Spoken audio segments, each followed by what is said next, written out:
Tahukah Anda bahwa salah satu medan peperangan yang paling sengit bukan di luar diri, tapi dalam pikiran kita? Filipi 4 ayat 8 memerintahkan kita untuk memikirkan semua yang benar, semua yang mulia, semua yang adil. Neuroteologi menunjukkan bahwa pikiran yang difokuskan pada kebenaran akan memperkuat jaringan otak positif dan menurunkan kortisol penyebab stres.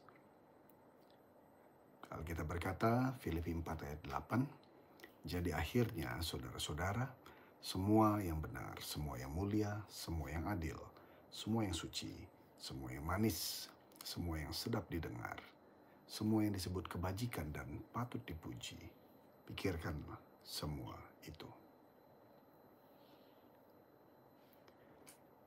Filter pikiran, filter iman. Pikiran kita adalah seperti taman.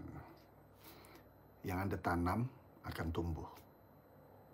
Jika kita tidak memfilter apa yang masuk ke pikiran, iman kita bisa terkontaminasi oleh rasa takut dan kecemasan. Neuroteologi menegaskan apa yang terus-menerus kita pikirkan akan membentuk struktur permanen di otak kita. Mari tanamkan pikiran surgawi. Alkitab berkata di Amsal 4 ayat 23, jagalah hatimu dengan segala kewaspadaan, karena dari situlah terpancar kehidupan.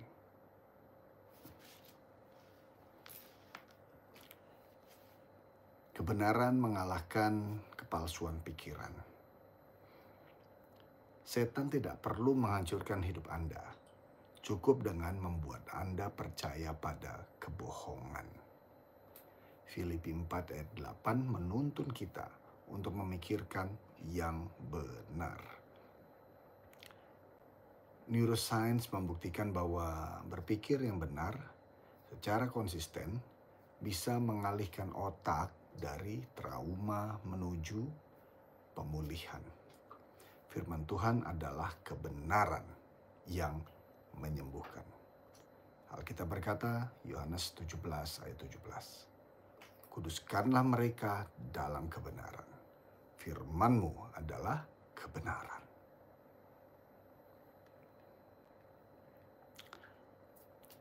Mulia bukan duniawi.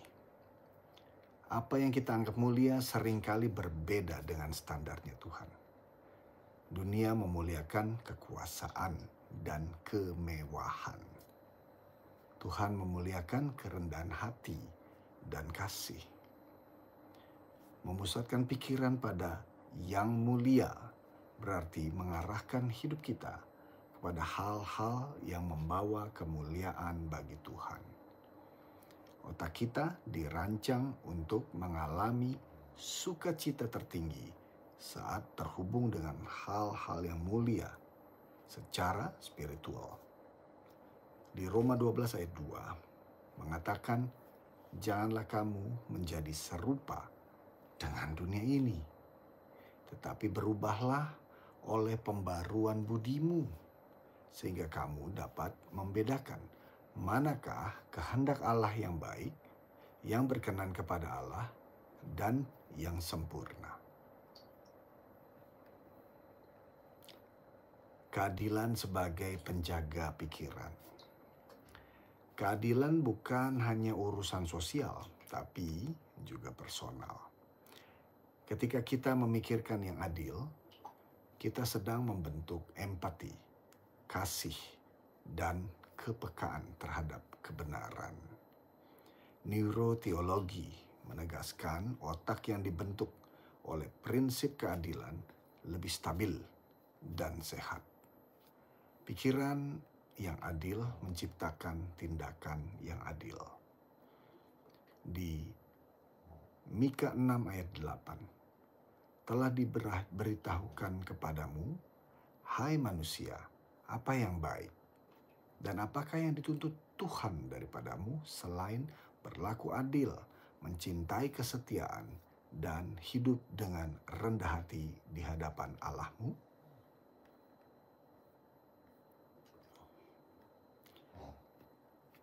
Kesucian dimulai dari pikiran.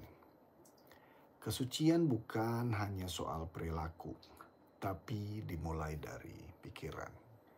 Yesus berkata, "Berbahagialah orang yang suci hatinya, karena mereka akan melihat Allah."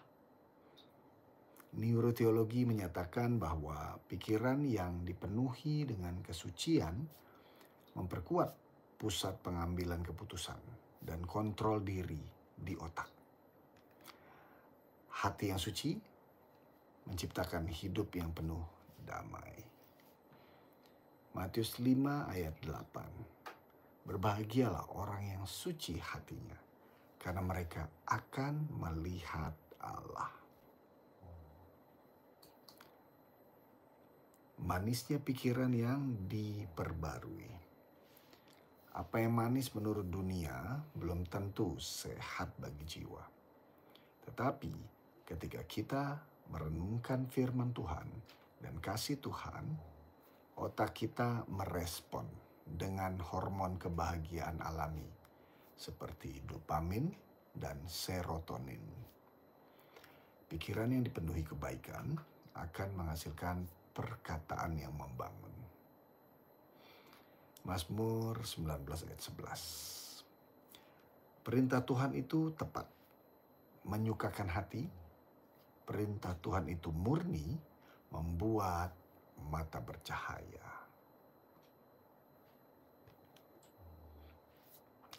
Sedap didengar sama dengan layak dipikirkan. Apa yang sedap didengar oleh Tuhan, itulah yang layak kita pikirkan setiap hari. Musik, kata-kata, dari konten yang masuk lewat telinga akan disimpan dalam bank memori otak kita. Neuroteologi mengingatkan kita, paparan berulang terhadap hal negatif dapat mengganggu keseimbangan emosional. Isilah pikiranmu dengan pujian, bukan dengan keluhan. Firman Tuhan berkata, Efesus 4 ayat 29. Janganlah ada perkataan kotor keluar dari mulutmu, tetapi pakailah perkataan yang baik untuk membangun, di mana perlu, supaya mereka yang mendengarnya beroleh kasih karunia. Kebajikan memperkuat identitas Kristus dalam pikiran. Ketika kita memilih, memikirkan, dan melakukan yang disebut kebajikan, kita sedang memperkuat identitas ilahi kita di dalam Kristus. Otak kita akan menciptakan jalur kebaikan yang makin kuat setiap kali kita memilih untuk berlaku baik, meski tidak dilihat orang. Yesus adalah standar kebajikan tertinggi. 2 Petrus 1 ayat 5. Justru karena itu kamu harus dengan sungguh-sungguh berusaha untuk menambahkan kepada imanmu, yaitu kebajikan, dan kepada kebajikan pengetahuan. Pujian menyembuhkan trauma jiwa. Saat pujian naik, kekuatan ilahi turun. Otak manusia terbentuk untuk merespon pujian dengan penyembuhan emosional yang nyata. Trauma, rasa takut, dan stres yang berkurang saat kita menaikkan pujian kepada Tuhan. Pikiran yang memuji adalah pikiran yang disembuhkan. Mazmur 147 ayat 1. Haleluya, sungguh bermazmur bagi Allah. Kita itu baik, bahkan indah, dan layaklah memuji itu.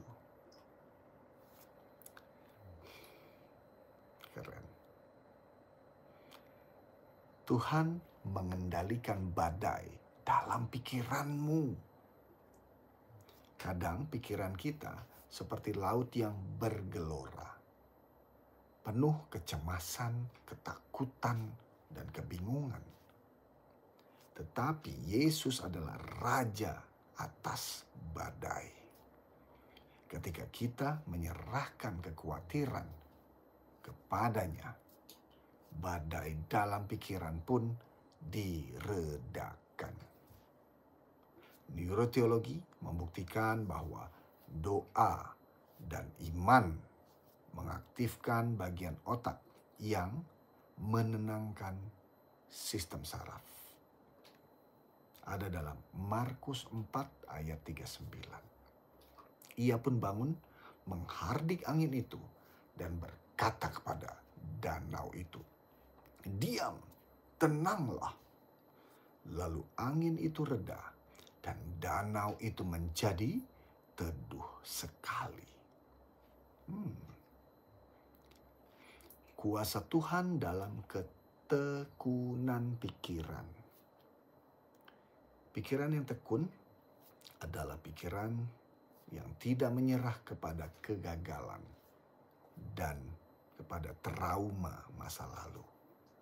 Ketekunan membentuk jalur kekuatan dalam otak, membuat kita tangguh secara mental dan spiritual. Tuhan menghormati pikiran yang bertekun dalam kasih dan iman. Ada dalam firman-Nya di Yakobus 1 ayat 12. Berbahagialah orang yang bertahan dalam pencobaan, sebab apabila ia sudah tahan uji, ia akan menerima mahkota kehidupan yang dijanjikan Allah kepada barang siapa yang mengasihi Dia. Pikiran yang diperbaharui membawa hidup baru. Neuroplastisitas adalah kemampuan otak untuk membentuk ulang dirinya. Begitu pula dalam Kristus. Ketika kita memperbarui pikiran, kita bisa hidup dengan cara yang baru. Pembaruan pikiran adalah kunci lepas dari ikatan dan luka jiwa. Ada di Roma 12 ayat 2. Janganlah kamu menjadi serupa dengan dunia ini, tetapi berubahlah oleh pembaruan budimu, sehingga kamu dapat membedakan manakah kehendak Allah, apa yang baik, yang berkenan kepada Allah, dan yang sempurna. Amin. Kasih Tuhan menenangkan pikiran yang gelisah. Ketika pikiranmu dipenuhi rasa gelisah, ingatlah bahwa kasih Tuhan tidak pernah berubah. Otak manusia membutuhkan rasa aman untuk bisa berpikir jernih. Dan kasih Tuhan adalah pelindung terkuat. Kasih sempurna melenyapkan ketakutan dan memberi ketenangan jiwa. 1 Yohanes 4 ayat 18. Di dalam kasih tidak ada ketakutan.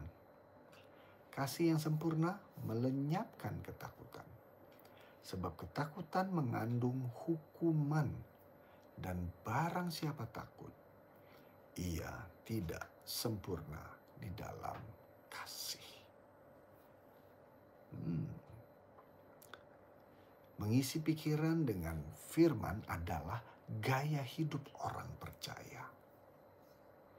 Otak kita selalu menyerap informasi.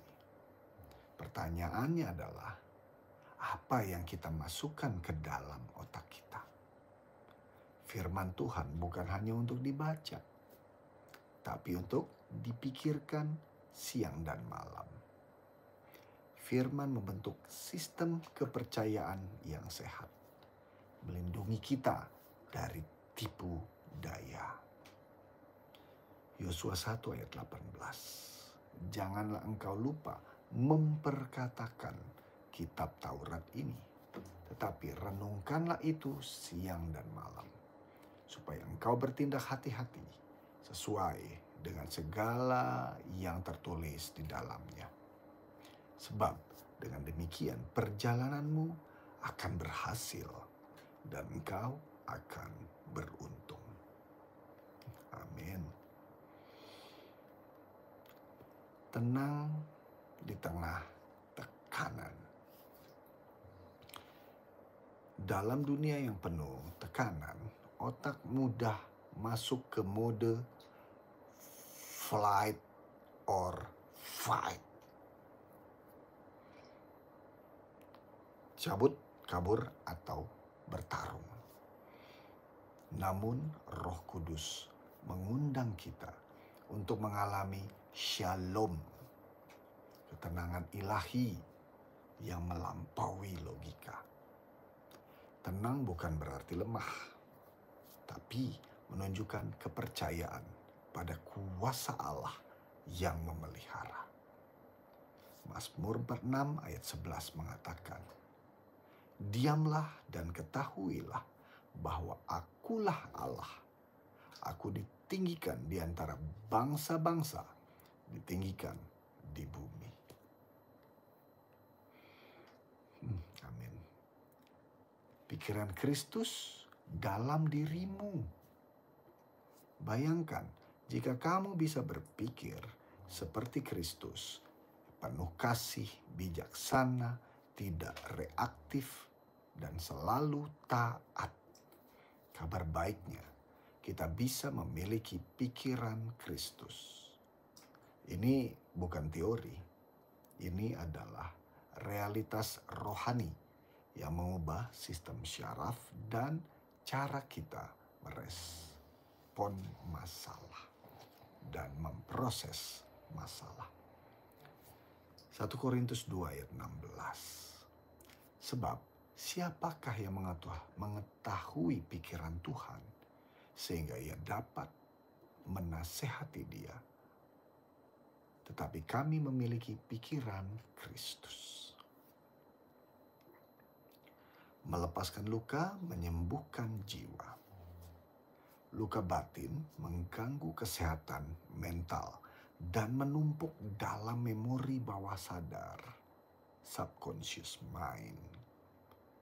Tetapi Tuhan menyembuhkan hati yang remuk dan memperbarui jiwa yang hancur.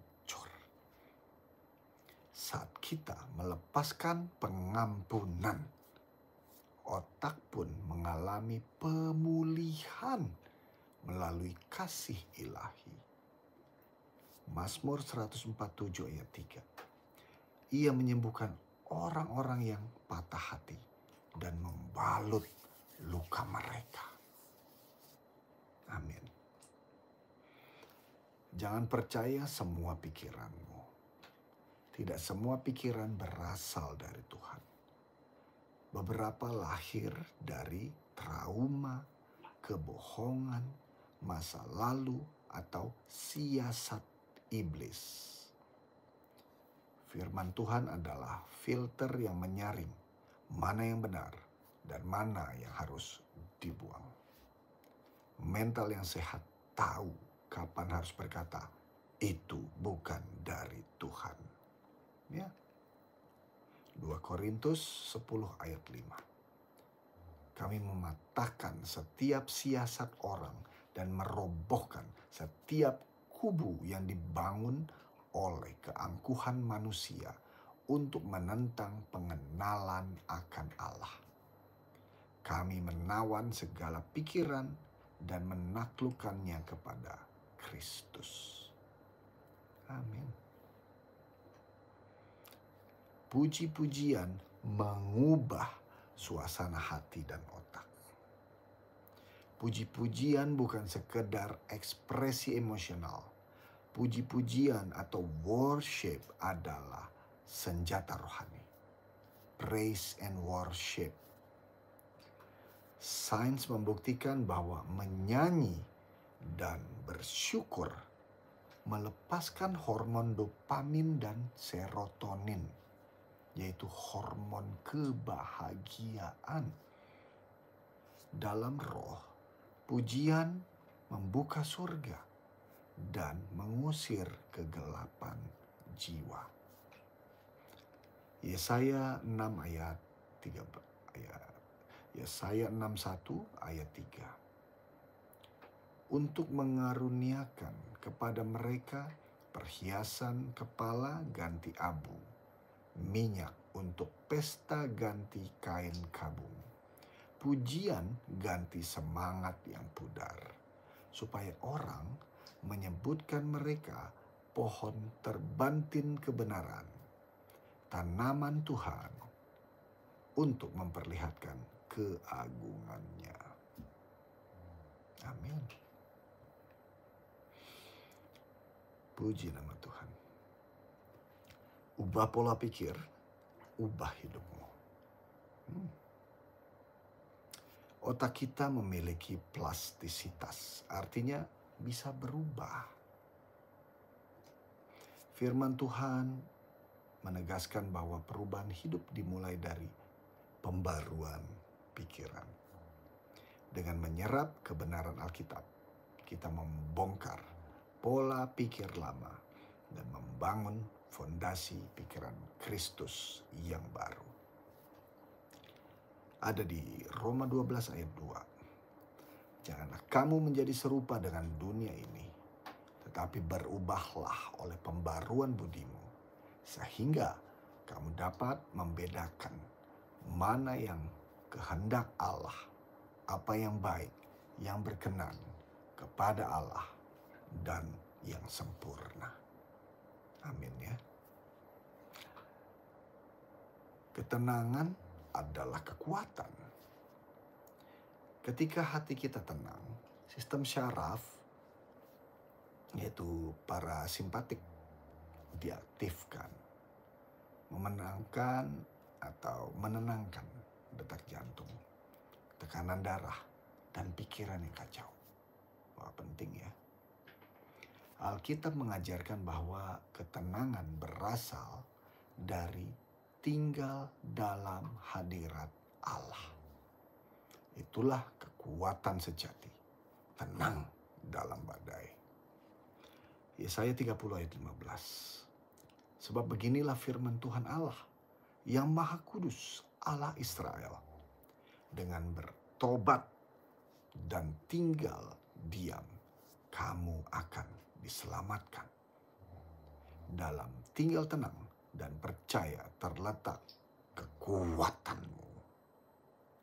Amin. Damai sejahtera di tengah kekacauan.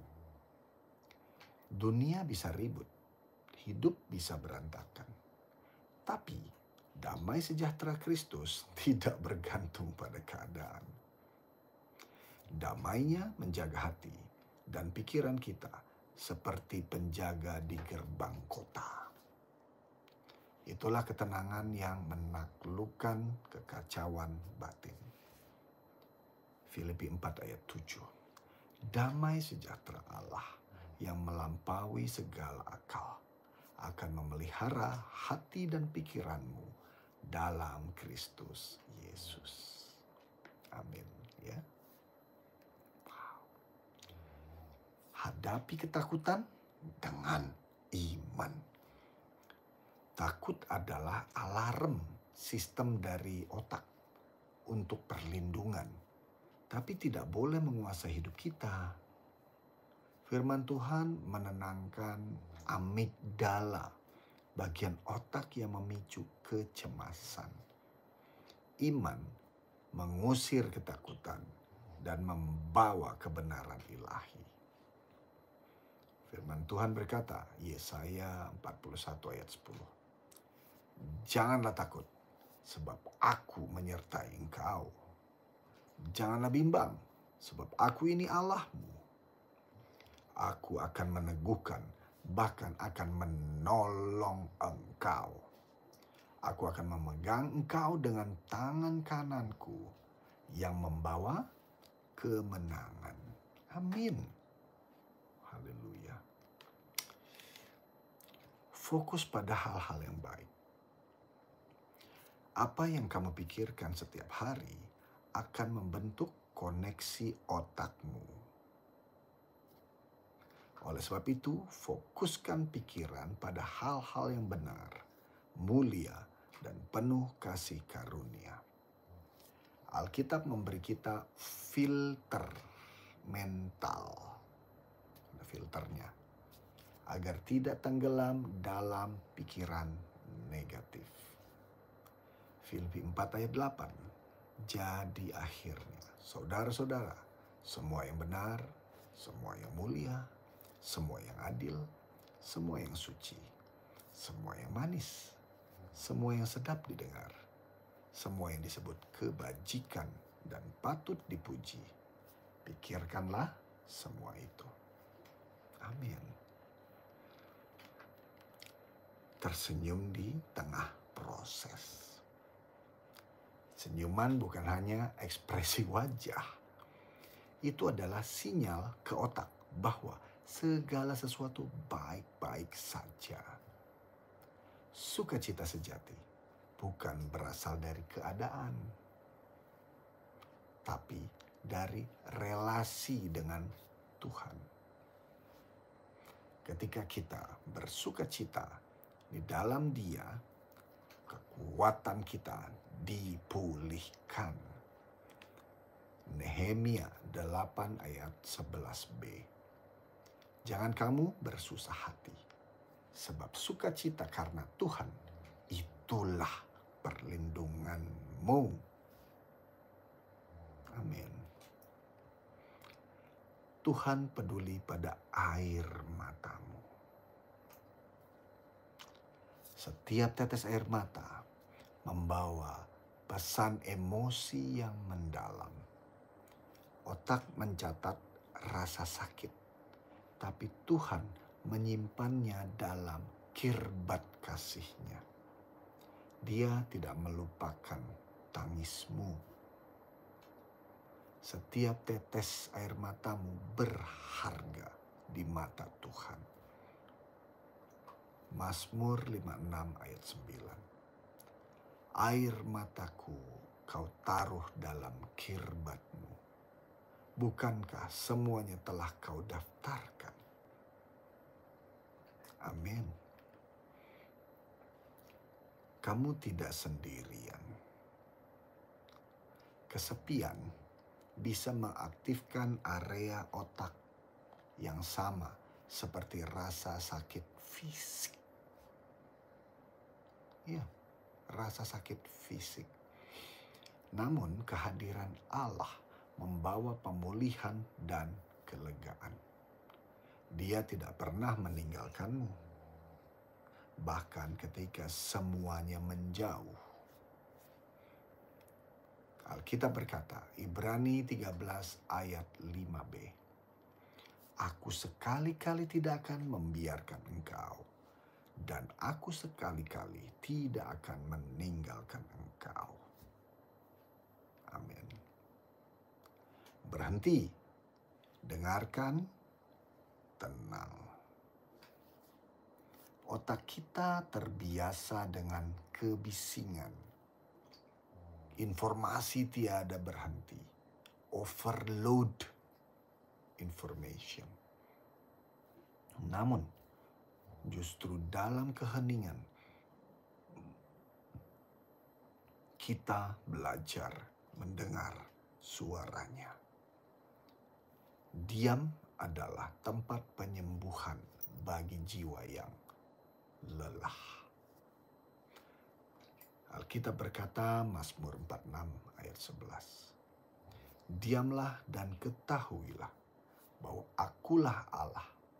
Aku ditinggikan di antara bangsa-bangsa, ditinggikan di bumi.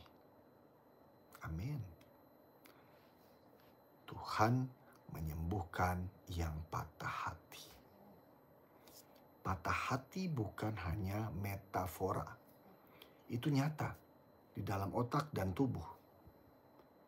Namun kasih Tuhan menjangkau bagian jiwa yang retak dan menyatukannya kembali. Dia adalah tabib agung yang menyembuhkan luka terdalam kita. Mazmur 147 ayat 3. Ia menyembuhkan orang-orang yang patah hati dan membalut luka-luka mereka. Demikian firman Tuhan dan renungannya pada malam menjelang dini hari saat ini. Tuhan Yesus mengasihimu, Tuhan Yesus begitu sayang padamu, dan Tuhan Yesus selalu memberkatimu. Sampai jumpa lagi. Shalom.